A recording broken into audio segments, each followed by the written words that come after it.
எனக்கு ஒரு நிமிடம் மட்டும் கொடுங்க, நான் மீண்டும் தரேன்.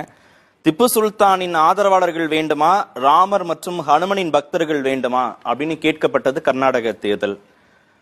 இன்றைய முஸ்லிம்கள் இந்துக்களாக இருந்து மதம் மாறியவர்கள் தான். அதனால எல்லா முஸ்லிம்களும் ஒரு நாள் இந்துக்களாக மாறணும். மாறுற அன்னைக்கு பாரத் மாதா கி ஜெயன்னு சொல்லணும். பசுவதையில் ஈடுபடுகிறவர்கள் யாராக இருந்தாலும் அவங்கள கொல்லுங்க, எந்த தயக்கமும் இல்லாம சுதந்திரமா கொலை செய்ய நான் அனுமதி கொடுத்திருக்கேன், அவங்களுக்கு ஜாமீனும் விடுதலையும் நான் பெற்று தருகிறேன் அப்படின்னு சொன்னவர் கியான் தேவாஜ்குதா, பாஜக ராஜஸ்தான் மாநில பாஜகவுடைய மூத்த தலைவர். 50,000 இஸ்லாமியர்கள் இருக்கிறாங்க, ஒருத்தரோட வாக்கு கூட வேண்டான்னு சொன்னவர் ஈஸ்வரப்பா, பாஜகவுடைய தலைவர். இஸ்லாமியர் நலனுக்கு யாருமே பணியாற்ற வேண்டாம், இஸ்லாமியர்கள் யாரும் பாஜக அலுவலகத்துக்கே வந்துடாதீங்க அப்படின்னு சொன்னவர் பாஜகவோட எம்எல்ஏ.